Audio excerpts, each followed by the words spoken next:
Bismillahirrahmanirrahim.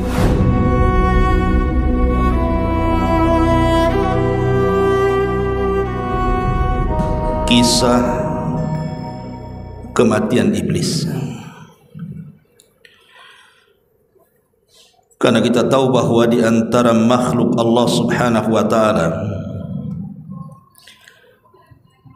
dari kalangan manusia ataupun jin yang dikekalkan oleh Allah Subhanahu wa taala atau usianya dipanjangkan oleh Allah Subhanahu wa taala hanyalah iblis. Tapi bukan berarti iblis tidak akan mengalami kematian. Dia juga makhluk daripada makhluk-makhluk Allah, akan disentuh dengan kematian. Tapi kapan kematiannya dan di mana dimatikannya dan bagaimana cara mencabut nyawanya, inilah yang kita akan bahas beberapa waktu ke depan. Ma'asyiral muslimin rahimakumullah, disebutkan di dalam surah Shad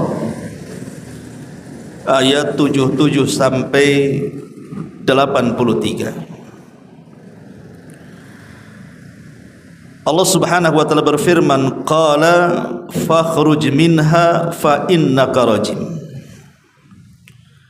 wa inna 'alaika la'nati ila yaumiddin. Qala rabbi fa'anzirni ila yaumi yub'atsun. Qala fa innaka minal munzirin ila yaumin waqtil ma'lum. Qala fa bi'izzatika la ughwiyannahum ajma'in illa ibadaka minhumul mukhlasin. Allah Subhanahu wa taala berfirman, maka keluarlah engkau wahai iblis dari sorga ini. Sungguh engkau adalah makhluk yang terkutuk. Sesungguhnya kutukanku tetap atasmu sampai hari pembalasan. Maka iblis pun berkata di hadapan Allah, ya Rabb, berilah atas diriku tangguhan usia sampai hari mereka dibangkitkan. Maka Allah Subhanahu wa taala berfirman, sesungguhnya engkau termasuk yang diberi tangguhan sampai kepada hari yang telah ditentukan waktunya. Iblis menjawab, demi kekuasaan engkau ya Rabb, aku akan menyesatkan mereka semuanya kecuali hamba-hambamu yang mukhlis di antara mereka. Di dalam ayat ini Allah Subhanahu wa taala menggambarkan kepada kita ketika Allah Subhanahu wa taala merintahkan para malaikat, termasuk juga iblis di dalamnya, untuk sujud kepada Adam alaihi salam sebagai sujud penghormatan. Tapi kemudian iblis pun menolak karena dengki, hasad dan kesombongannya, merasa dia lebih hebat dibandingkan Adam alaihi salam. Lah karena iblis ini menolak perintah Allah Subhanahu wa taala, maka Allah murka. Kemudian Allah firmankan di sini, fakhruj minha fa innaka rajim.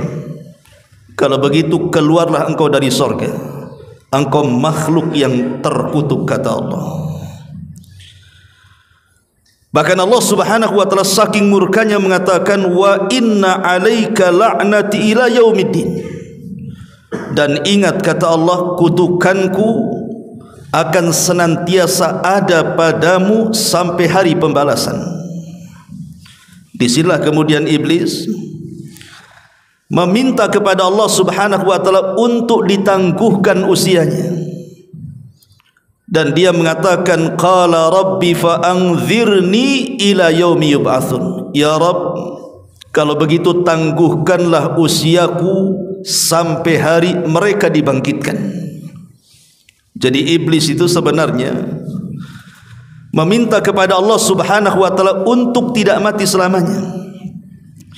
Sebab kalau seandainya iblis kemudian dihidupkan sampai manusia dibangkitkan, artinya iblis tidak pernah mati.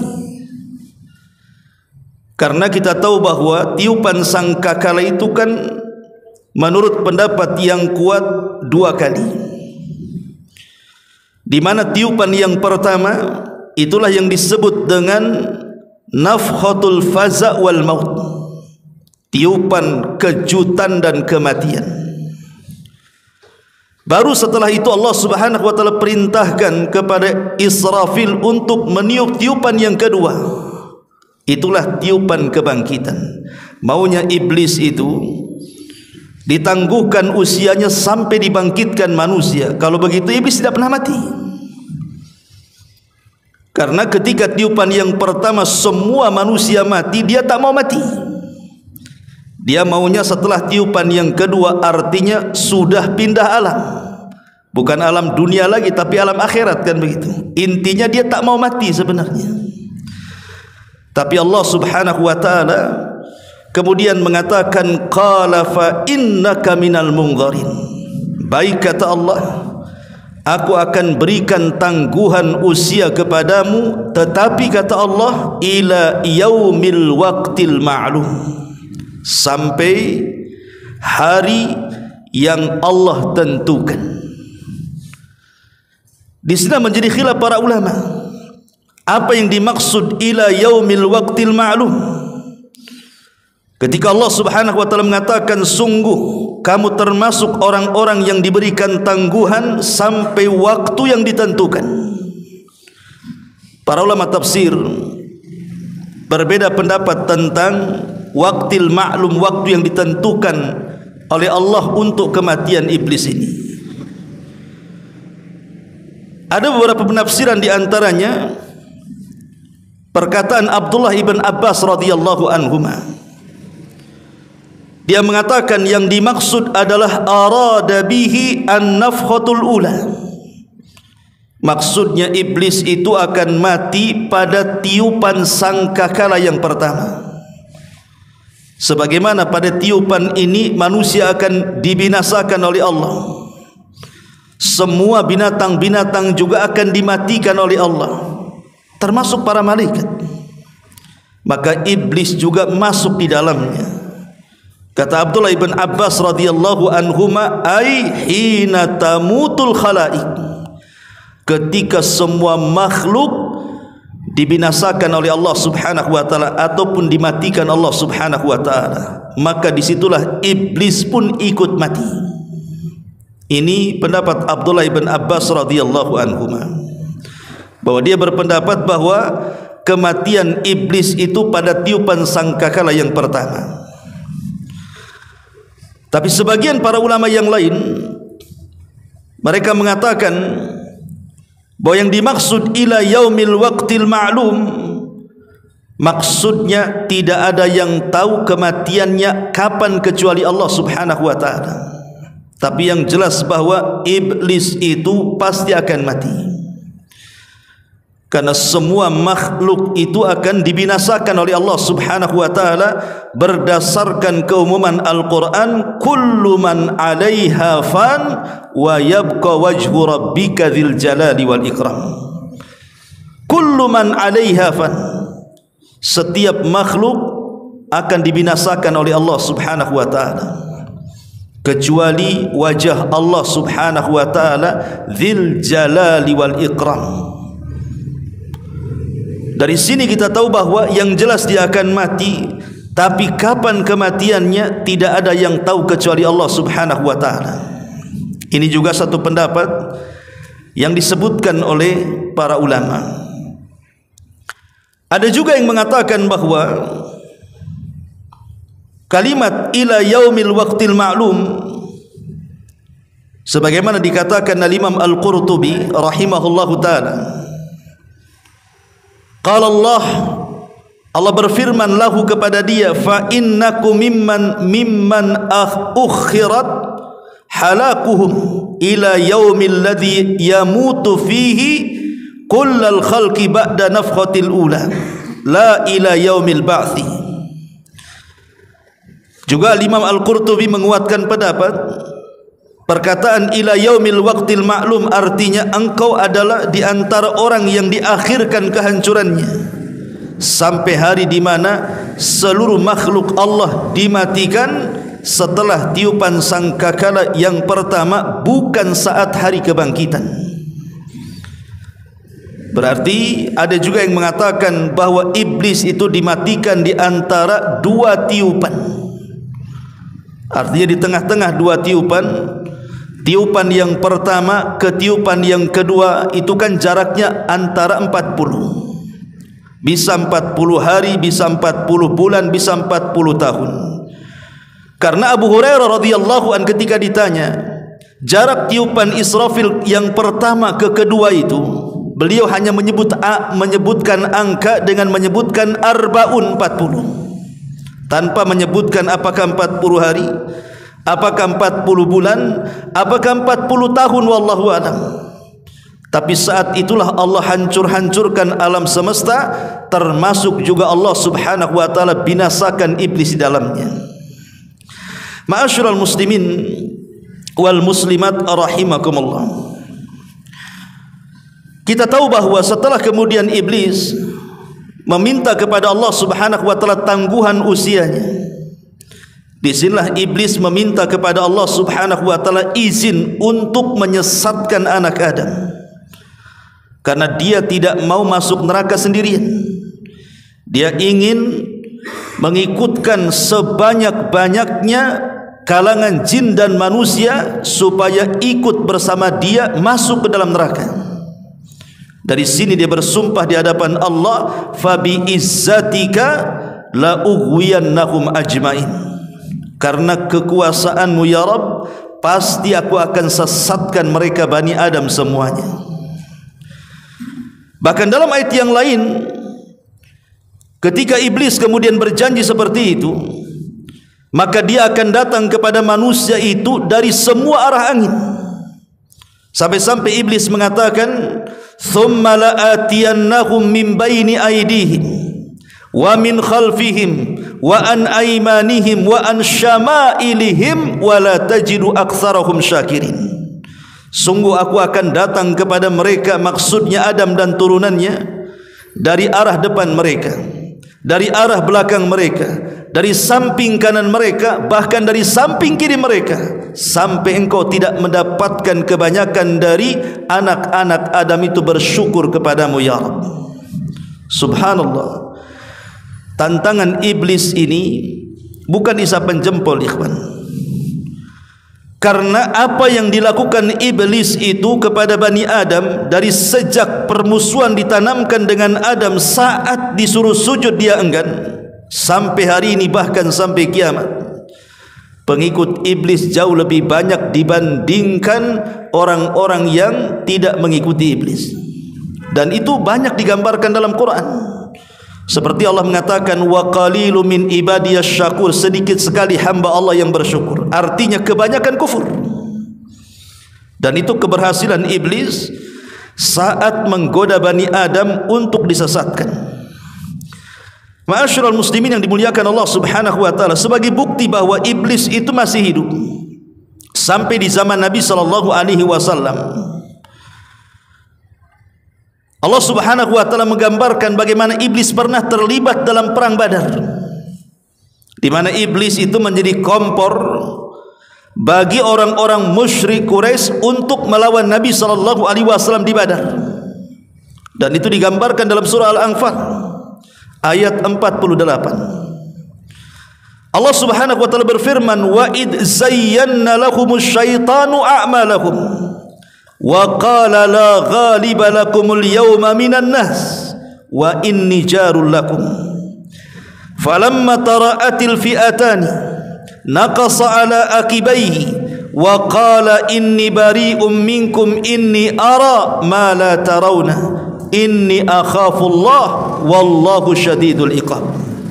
Dan ingatlah ketika syaitan, maksudnya iblis di sini, menjadikan terasa indah bagi mereka perbuatan dosa, Mereka, kemudian iblis datang kepada mereka, maksudnya orang-orang kafir Quraisy, kemudian menghasut mereka. Tidak ada orang yang dapat mengalahkan kalian pada hari ini. Seranglah si Muhammad itu, dan sungguh aku akan menjadi penolong kalian. Jadi dalam perang Badar ini, iblis ini menyerupai manusia, kemudian datang kepada pasukan Quraisy, kepada para pembesarnya, kemudian menghasut mereka agar segera menyerang Rasul sallallahu alaihi wasallam di Badar dan menjanjikan kemenangan. Tetapi apa yang terjadi ketika perang sudah berkecamuk? Falamma tara'atil fi'atani, ketika kemudian setan ini melihat pasukan yang berhadap-hadapan itu nampaknya akan terjadi kekalahan dari pihak orang-orang kafir Quraisy, maka apa yang terjadi? Naqasa ala aqibaihi wa qala inni bari'um minkum, maka dia pun kabur dari pasukan itu dan mengatakan, aku berlepas diri dari kalian, inni ara ma la taron, karena aku melihat apa yang kalian tidak lihat. Inni akhafullah, saya takut kepada Allah, wallahu syadidul iqab, dan Allah yang zat yang sangat keras siksaannya. Dari sini iblis tahu bahwa dia terlibat dalam perang Uhud, sampai Allah gambarkan dalam surah Al-Anfal ayat 48 ini. Maknanya bahwa iblis itu masih hidup sampai di zaman Nabi SAW berusaha untuk mengompori orang-orang Quraisy untuk menyerang Nabi di Badar. Walaupun pada akhirnya Allah menangkan dalam peperangan ini dan iblis pun kabur, kemudian meninggalkan orang-orang kafir Quraisy. Bahkan juga dijelaskan, bukan hanya di perang Badar, iblis juga terlibat dalam perang Uhud. Kita tahu bahwa perang Uhud ini berbeda dengan perang Badar, karena perang Badar itu kan kita kaum muslimin mengalami kemenangan, tapi dalam perang Uhud ini terbalik, kaum muslimin mengalami kekalahan. Dan begitulah sifat daripada kehidupan. Watilkal ayyam nudawiluha bainan nas, yang namanya hari itu diputar-putar oleh Allah Subhanahu wa taala, terkadang menang, terkadang kalah, dan itu sebagai ujian bagi kita kaum muslimin.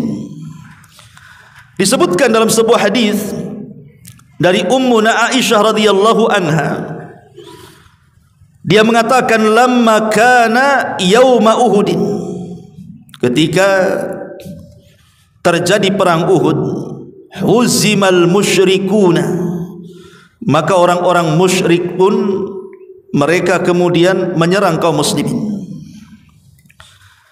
Pada awal peperangan kita tahu bahwa Nabi SAW mengatakan kepada 40 atau 50 pemanah yang ada di Jabal Rumat itu, dan mengatakan, apapun yang terjadi dengan kalian jangan pernah turun.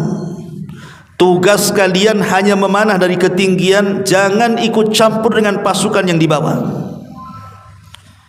Ketika para pemanah mereka melihat kemenangan pasukan yang di bawah, karena orang-orang musyrik itu mereka lari tunggang langgang yang dipimpin oleh Khalid ibn Walid, ketika itu dia masih musyrik. Orang-orang yang di atas disangkanya sudah mengalami kemenangan, padahal itu siasatnya Khalid bin Walid. Dia mundur itu bukan lari, tapi mundur itu memutar bukit dia. Ketika para pemanah ini akhirnya kemudian tergiur dengan ghanimah, harta rampasan perang yang ditinggalkan begitu saja, mereka turun. Hanya beberapa orang yang bertahan di atas bukit itu. Lah saat mereka turun itulah maka iblis pun berteriak. Fasaha iblis, kata Aisyah radhiyallahu anha, dia mengatakan, maka iblis berteriak, ai ibadallah ukhrakum, faraja'at ulahum fajtaladat hiya wa ukhrahum, fanadhara Hudzaifatu fa idza huwa bi abihi al-Yamani. Wahai hamba-hamba Allah, saudara-saudaramu, orang pertama dari mereka berbalik dan dia dan orang-orang yang terakhir mereka pun akhirnya saling menyerang dan sebagian mereka gugur. Maksudnya begini, jadi orang-orang yang turun dari atas bukit itu ketika mau bergabung dengan pasukan yang dibawa, maka setan kemudian iblis berteriak seolah-olah yang di belakang itu adalah orang-orang musyrik yang hendak menyerang dari belakang mereka. Lah orang-orang yang dibawa disangkanya itu bukan sahabat, mereka adalah orang-orang musyrik. Akhirnya orang yang di bawah berbalik kemudian menyerang orang-orang yang baru turun dari gunung itu. Akhirnya terjadi peperangan di situ. Padahal sama-sama orang Islam kan. Lihat bagaimana iblis mengacaukan perang Uhud itu. Sampai-sampai ada beberapa sahabat yang gugur di situ. Sampai dijelaskan Hudzaifah ibn al-Yaman yang ada di situ, dia melihat ayahnya Al-Yamani dan dia mengatakan, "Ai ibadallah, abi, wahai hamba-hamba Allah, itu ayahku Yaman, jangan kalian bunuh." Tapi namanya perang, kalau sudah berkecambuk itu sudah tidak dengar lagi teriakan kan. Akhirnya dibunuh juga tuh ayah daripada Hudzaifah itu namanya Al-Yamani. Jadi mereka saling menyerang gara-gara kompor daripada iblis tuh. Akhirnya Hudzaifah pun mengatakan, faqala Hudzaifah ghafarallahu lakum, semoga Allah mengampuni kalian, kenapa kalian bunuh ayahku, katanya. Qala Urwah, maka Urwah berkata, fama zalat fi Hudzaifah minhu baqiyatu khairin hatta lahiqa billah. Urwah berkata masih ada sisa-sisa kebaikan dalam diri Hudzaifah hingga dia meninggal dunia. Lihat bagaimana kekalahan daripada perang Uhud itu akibat adu domba yang dilakukan siapa? Iblis. Ya.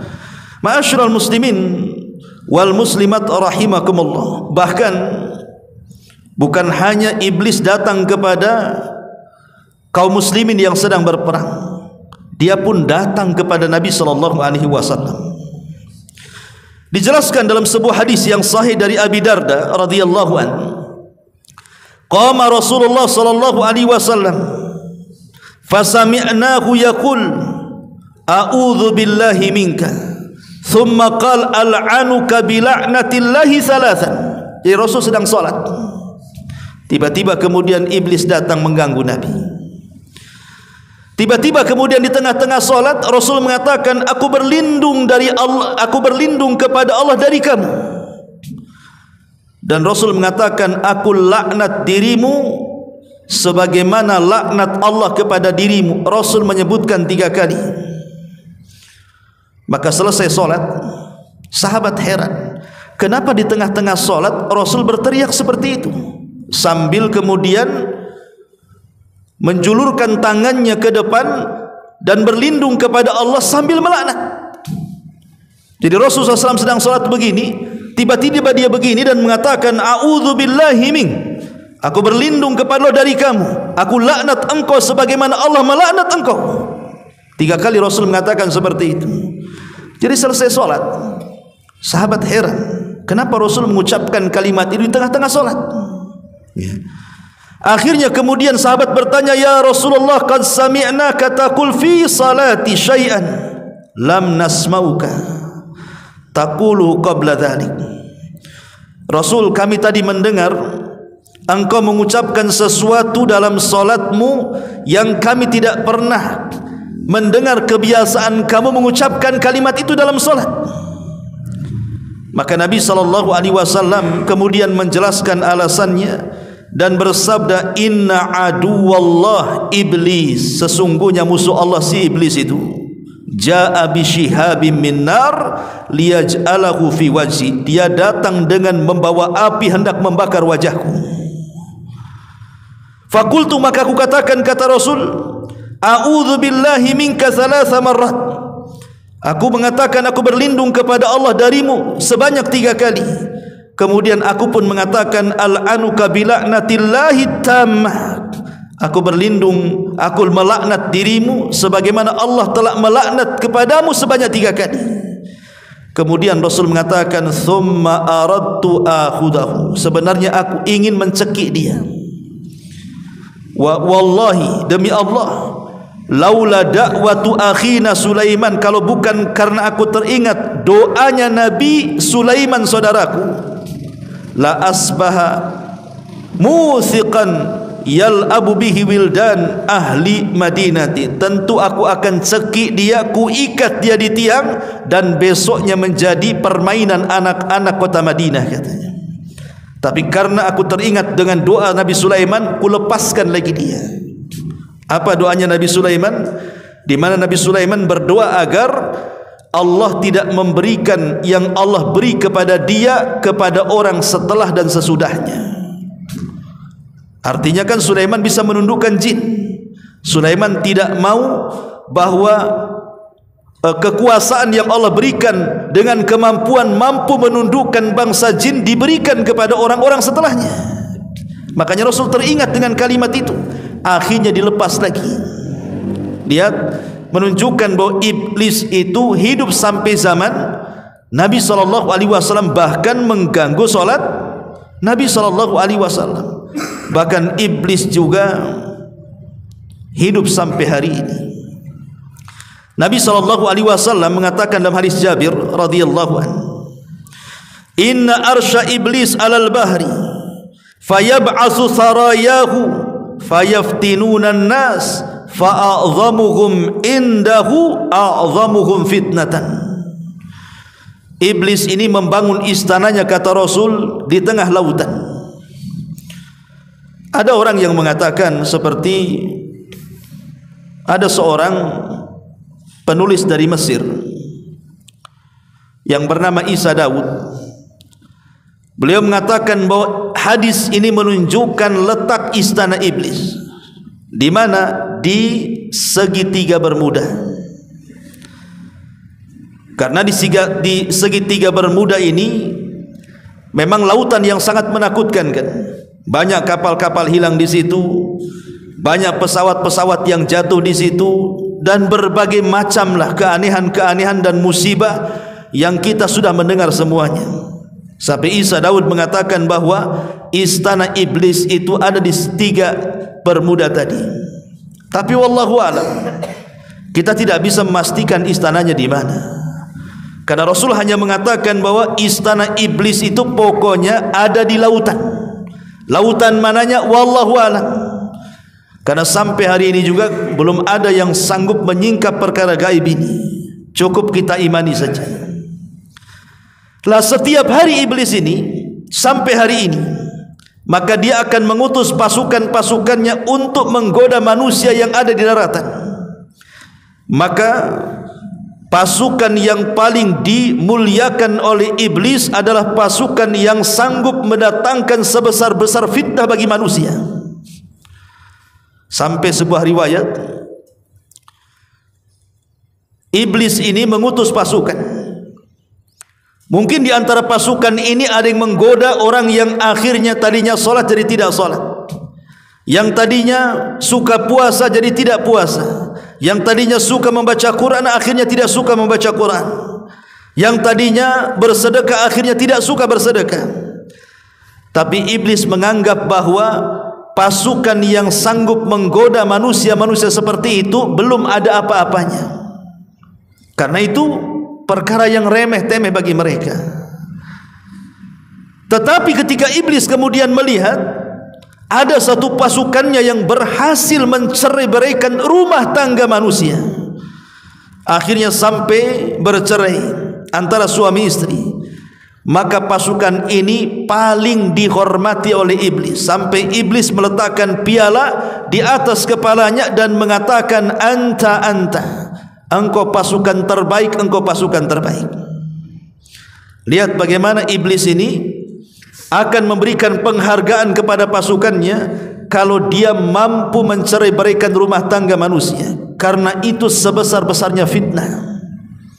Ingat ikhwatu fiddin, iblis itu kalau mengutus seseorang itu kan sesuai dengan kadar iman kita. Kalau kadar iman kita ini rendah, ya tidak mungkin juga iblis mengutus setan yang kuat, kan begitu. Ya paling diutus setan ecek-ecek kan gitu ya. Ah ini imannya lemah, ini disenggol aja miring katanya kan. yang remeh-remeh saja lah kan begitu.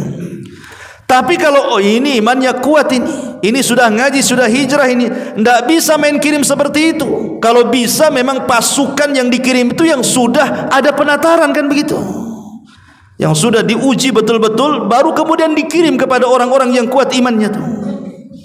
Begitulah bagaimana iblis kemudian berusaha menggoda anak Adam sebanyak-banyaknya supaya menjadi pengikut dia sampai masuk ke dalam neraka.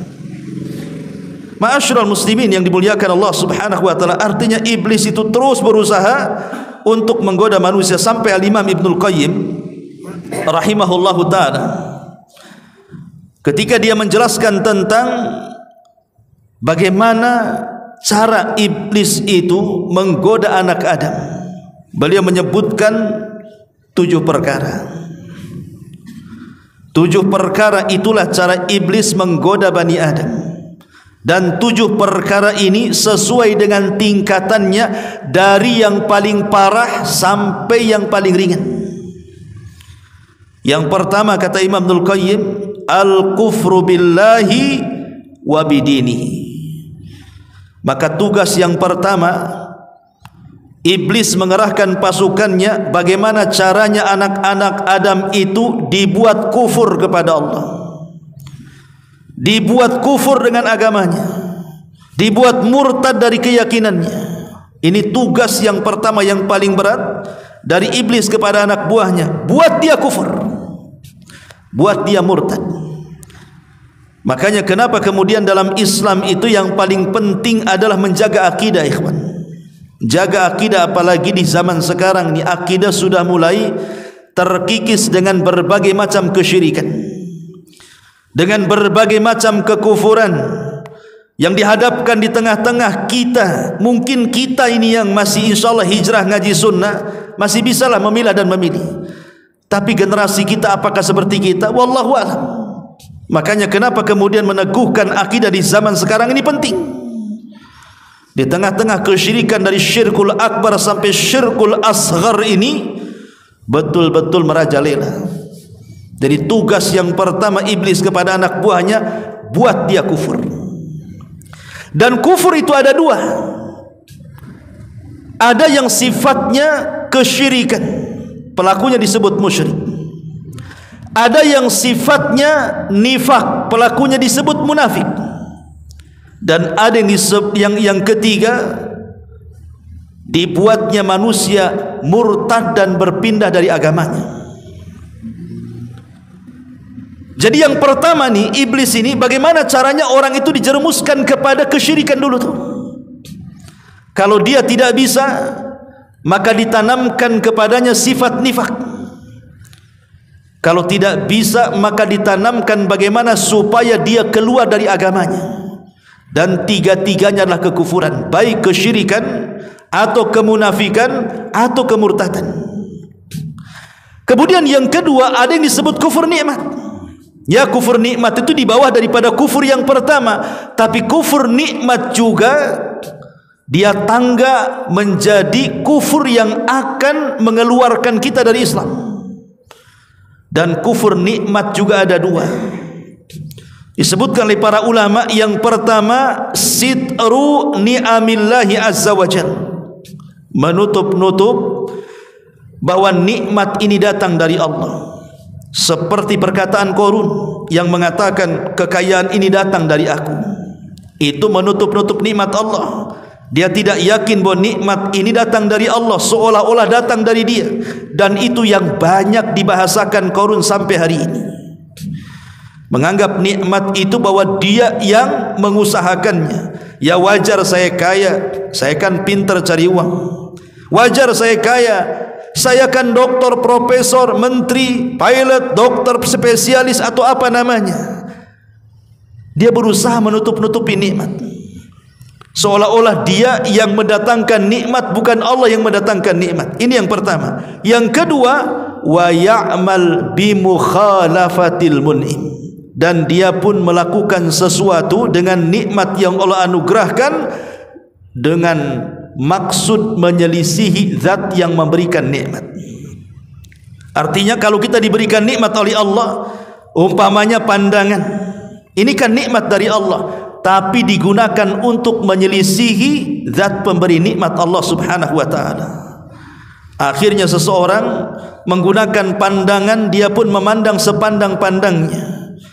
Dia diberikan telinga mendengar sedengar-dengarnya. Dia pun bicara seomon-omonnya. Ataupun perut mungkin juga seisi-isinya, asal masuk saja. Ya. Lah ini dua-duanya kufur. Lah ini setan ini yang pertama kali mengutus anak buahnya buat mereka kufur. Ini yang pertama. Kalau tidak bisa, maka yang kedua al-bid'atu. Dibuatnya mereka melakukan bid'ah. Perkara yang tidak diadakan di zaman Rasul diadakan di zaman sekarang. Kita lihat kan di masyarakat kita ini. Contoh umpamanya salawat saja. Berapa banyak salawat-salawat yang aneh-aneh itu?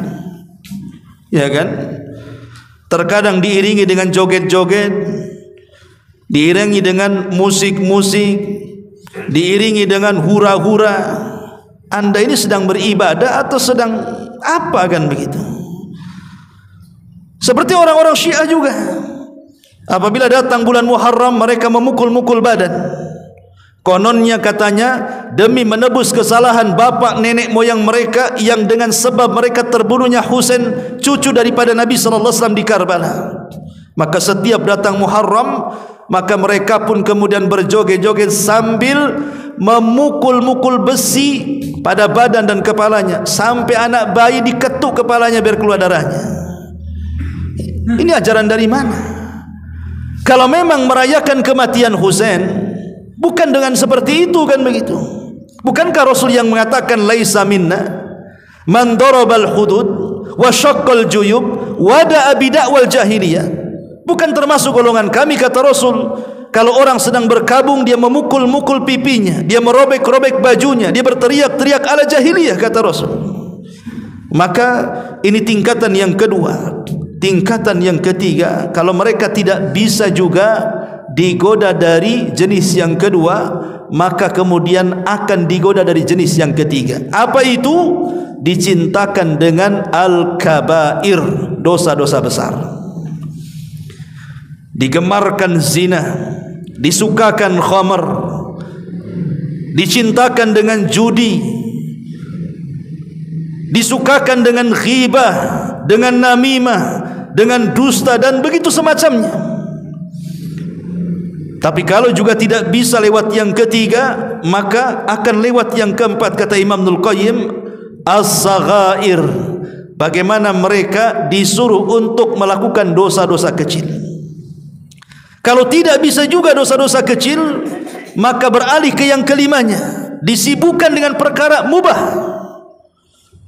Ya, main bola itu mubah saja, tidak ada masalah. Tapi dengan sibuknya dengan perkara mubah, akhirnya gara-gara main bola capek badannya. Ketika sholat mulai pegal-pegal kakinya, enggak khusyuk. Ketika main bola tak ada pegal. Ketika sholat datang pula pegalnya tuh. Nah, ini kan bahaya kan. Itu masih mendingan sholat kan, kadang-kadang bablas waktunya. Nah ini kadang-kadang kemudian perkara mubah ini bisa melalaikan. Kalau tidak bisa juga dari perkara mubah, masuk kepada perkara yang keenam, supaya mendahulukan yang tidak afdal dan meninggalkan yang afdal. Dibuatnya salat tarawih cepat-cepat katanya. Saya pernah bertanya kepada seseorang, kenapa salat tarawih kok harus ngebut-ngebut kayak gitu? Dia mengatakan yang lambat itu afdal Ustaz, yang cepat itu boleh katanya. Enak kali jawabannya. Lah kalau memang yang lambat itu afdal, yang cepat boleh, kenapa tak pilih yang afdal? Kenapa pilih yang boleh pula kan begitu? Itulah setan di situ tuh. Dia kemudian dicintakan kepada yang tidak afdal, yang afdal boleh ditinggalkan. Kalau tidak bisa juga, nah ini yang terakhir nih, setan dah putus asa ini. Disitulah dia akhirnya apa? Menyuruh seluruh wali-walinya dari kalangan jin, seluruh wali-walinya dari kalangan manusia yang sudah loyal kepada mereka, seperti para dukun, paranormal, tukang-tukang sihir, preman-preman dan begitu seterusnya untuk membuat kekacauan. Inilah tujuan iblis untuk menggoda manusia. Ma'asyiral muslimin yang dimuliakan Allah Subhanahu wa taala. Baik, kembali. Lalu kapan meninggalnya iblis dan bagaimana meninggalnya iblis dan bagaimana caranya meninggalnya iblis? Ma'asyiral muslimin yang dimuliakan Allah Subhanahu wa taala, disebutkan dalam sebuah riwayat dari Ahnaf ibn Qais, dia mengatakan, qadimtul Madinata wa ana uridu Umar ibn al-Khattab radhiyallahu anhu. Kata Ahnaf ibn Qais, dia mengatakan, saya pergi menuju kota Madinah, ingin berjumpa dengan Umar ibn al-Khattab radhiyallahu anhu. Tiba-tiba saya bertemu dengan Ka'ab al-Akhbar radhiyallahu anhu. Ka'ab al-Akhbar ini dulunya seorang pendeta, kemudian masuk Islam di zaman Umar dan baik keislamannya. Saya baca terjemahannya saja, ya. Jadi Ka'ab al-Akhbar ini menceritakan dalam satu majelis tentang kisah kematian iblis. Kata Ka'ab al-Akhbar, ketika Adam alaihi salam sedang menghadapi saat sakaratul maut, maka dia berkata, ya Rabb, musuhku, maksudnya iblis, pasti akan mengejek kepadaku jika ia melihat aku telah mati, padahal dia diberikan tangguhan hidup sampai kiamat dibangkitkan. Maka Allah Subhanahu wa taala menjawab, wahai Adam, kamu langsung menuju ke sorga, tidak ada masalah. Sedangkan si iblis itu ditunda sampai hari kiamat usianya, supaya merasakan sakitnya kematian sebanyak makhluk yang pernah dia sesatkan dari awal sampai akhir. Kemudian Nabi Adam pun bertanya kepada kepada malaikat maut, malaikat Israel. Tentu kalimat Israel ini diambil dari Israiliyat, karena dalam Islam itu tidak kenal malaikat Israel yang kita kenal malakul maut, ya. Jadi Adam berkata kepada malaikat Israel, sebutkan kepadaku bagaimana rasanya pedih kematian itu. Sesudah diterangkan oleh malaikat Israel, maka Adam alaihi salatu wasallam berkata, ya Rabb, cukup.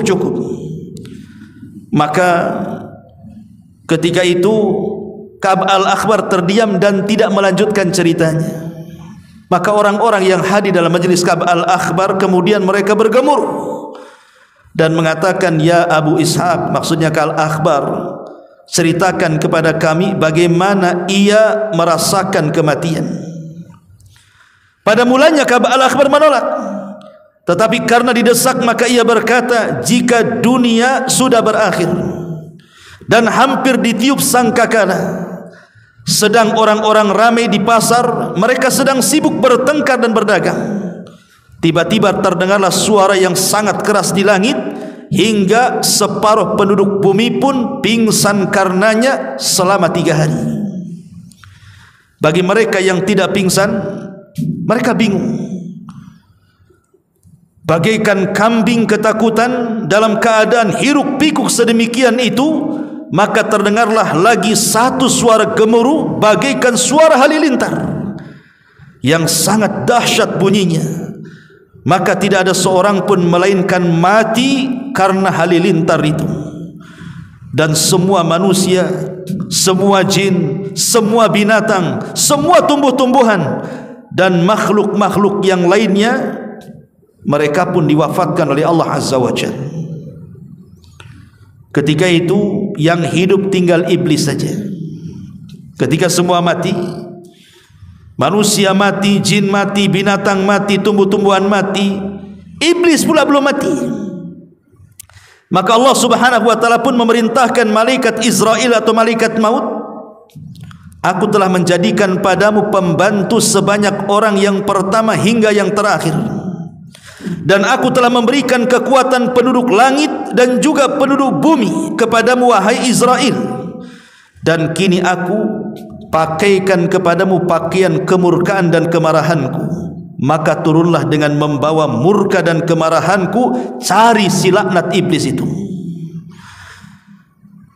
Maka rasakanlah kepadanya bagaimana kepedihan kematian yang telah dirasakan oleh orang-orang yang terdahulu hingga yang terakhir dari kalangan jin dan manusia. Buat kesakitan yang berlipat ganda, dan hendaknya kamu membawa 70.000 malaikat yang kesemuaannya penuh dengan rasa murka dan kecemasan. Dan tiap malaikat Zabania membawa rantai dari neraka Ladha, dan cabutlah dengan 70.000 rantai itu dari neraka, dan beritakan kepada para malaikat, terutama malaikat maut, malaikat Malik penjaga neraka, supaya membuka pintu-pintu neraka untuknya, katanya. Maka setelah itu para malaikat sudah mendapatkan perintah Allah supaya datang kepada iblis beramai-ramai. Maka turunlah malaikat Israel dengan bentuk yang sangat mengerikan, sehingga andai kata seluruh penduduk langit dan penduduk bumi dapat melihat bentuk yang mengerikan itu, niscaya akan cair kesemuaannya karena teramat sangat ngeri bentuknya. Kemudian setelah iblis sadar bahwa dia sedang diincar oleh malaikat maut, malaikat Israel, maka dia berusaha untuk lari ke timur dan barat, menghindar. Tapi apa gunanya menghindar dari malaikat maut, ikhwan? Akhirnya kemudian Israel pun datang kepada iblis dan membantah dan mengatakan, laknat Allah untuk wahai iblis. Berhentilah wahai iblis, kini aku rasakan padamu kepedihan maut sebagaimana dirasakan oleh banyaknya hitungan orang yang telah engkau sesatkan dalam beberapa abad, dan juga engkau akan merasakan sakit sebanyak orang yang telah kau sesatkan dari seluruh manusia dari awal sampai akhir. Lihat bagaimana Allah Subhanahu wa ta'ala menyiksa iblis dengan kesakitan yang luar biasa saat kematiannya. Maka mendengar hal itu, iblis pun lari masuk ke dalam lautan.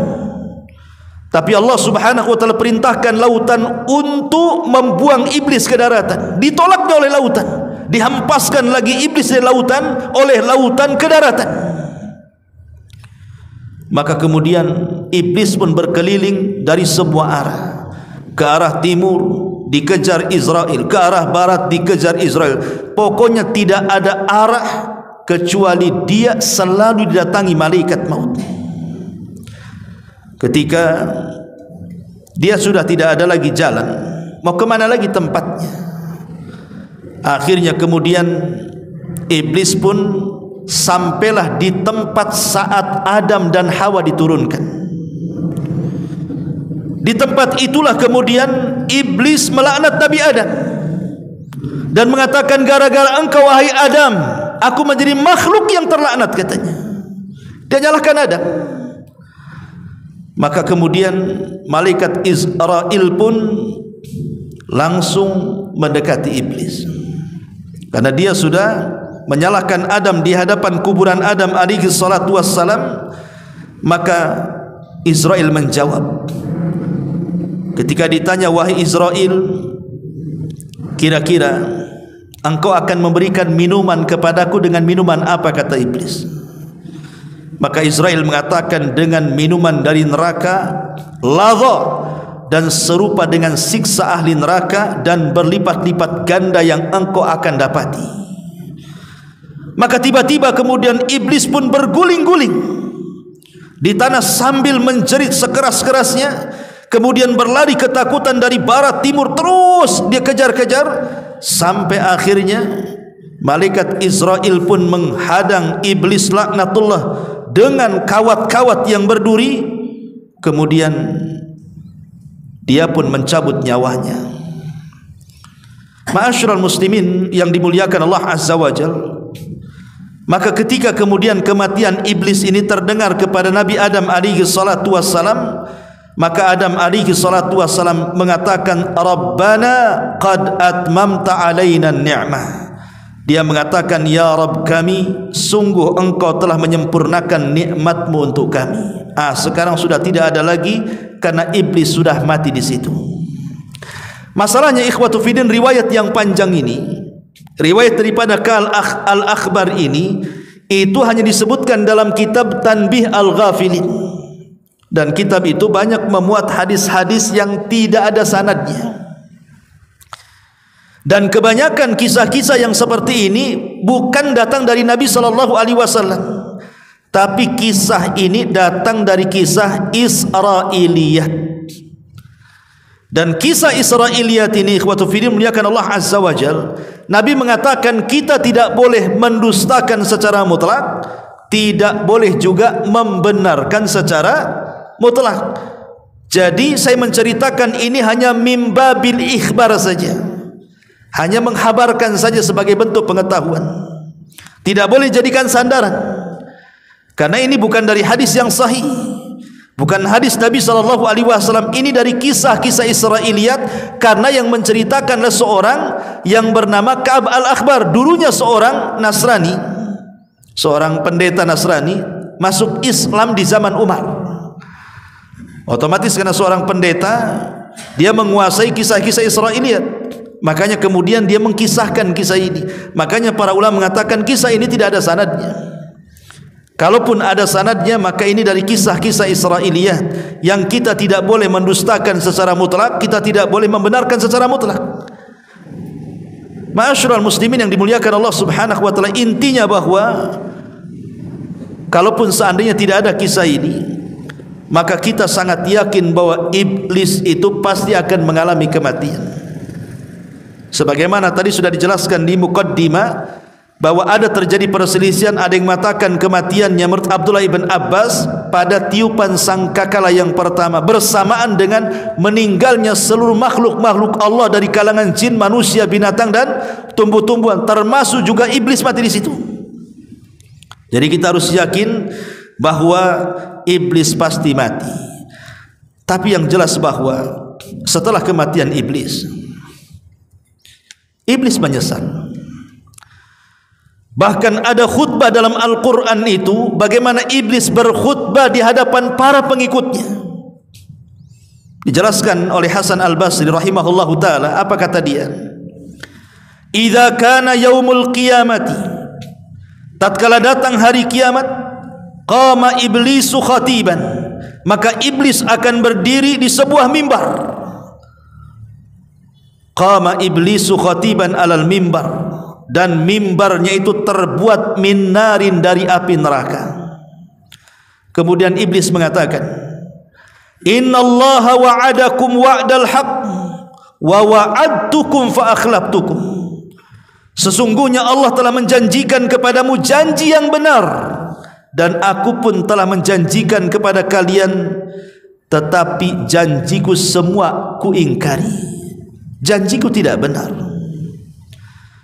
Al-Hafidz Ibnu Katsir rahimahullahu ta'ala berkata, yukhbiru ta'ala amma khataba bihi iblis atba'ahu ba'dama qadallahu baina ibadahu fa adkhala al-mu'minina al-jinan wa askana al-kafirina ad-darakat faqama fihim iblis la'anahu Allahu hina idin khatiban liyazidahum hazanan ila haznihim.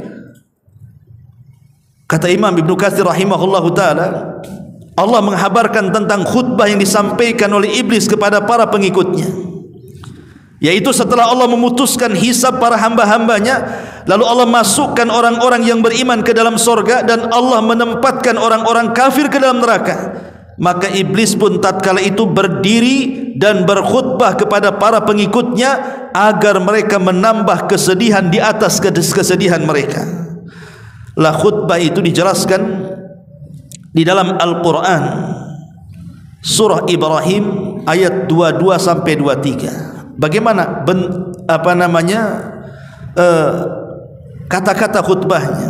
Allah katakan, wa qala syaitan lamma qudiyal amru innallaha wa'adakum wa'dal haqq wa wa'adtukum fa akhlaftukum wa ma kana li 'alaikum min sultan illa an da'autukum fastajabtum li fala talumuni walumu anfusakum ma ana bimusrihikum wa ma antum bimusrihi inni kafartu bima asyraktumuni min qablu innadh zalimina lahum adzabun alim. Apa kata iblis dalam khutbahnya? Dan berkatalah iblis tatkala perkara hisab telah diselesaikan, sesungguhnya Allah telah menjanjikan kepada kalian janji yang benar, dan aku pun telah menjanjikan kepada kalian, tetapi aku menyalahi janjiku.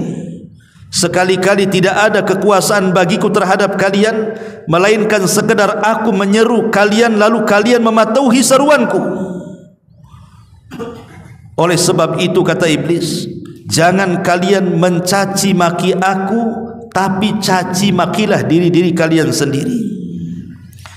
Aku sekali-kali tidak dapat menolong kalian hari ini, sebagaimana kalian pun tidak akan sanggup menolong aku, kata iblis. Sesungguhnya aku tidak benar-benar berbuat untuk sesungguhnya aku tidak membenarkan perbuatan kalian yang mempersekutukan aku. Lihat, iblis mengingkari dengan Allah sejak dulu. Sesungguhnya orang-orang yang zalim itu mendapatkan siksa yang sangat pedih. Inilah khutbah iblis di neraka. Maka Allah Subhanahu wa taala katakan, wa udkhilal ladzina amanu wa amilus salihati jannatin tajri min tahtiha al-anhar khalidina fiha biidzni rabbihim, dan dimasukkanlah orang-orang yang beriman dan beramal saleh ke dalam sorga yang mengalir di bawahnya sungai-sungai, mereka kekal dalamnya dengan seizin Rabb mereka. Lihat ma'asyiral muslimin yang dimuliakan Allah Subhanahu wa taala, disinilah penyesalan iblis dan penyesalan para pengikutnya. Bahwa iblis mengatakan kepada mereka, aku enggak suruh kalian berbuat syirik, kenapa kau berbuat syirik, katanya. Nah, bayangkan kan iblis seperti itu. Tapi pengikutnya pun apalah daya, tidak bisa. Kalau sudah di neraka itu, penyesalan tidak ada gunanya, ikhwatu fiddin. Penyesalan itu berguna saat mereka hidup di dunia. Kalau sudah mati, maka penyesalan itu tidak berguna. Bukan hanya penduduk neraka yang menyesal, penduduk sorga pun mereka menyesal, karena waktu-waktu yang mereka hilangkan begitu saja di dunia tanpa berzikir kepada Allah Subhanahu wa ta'ala.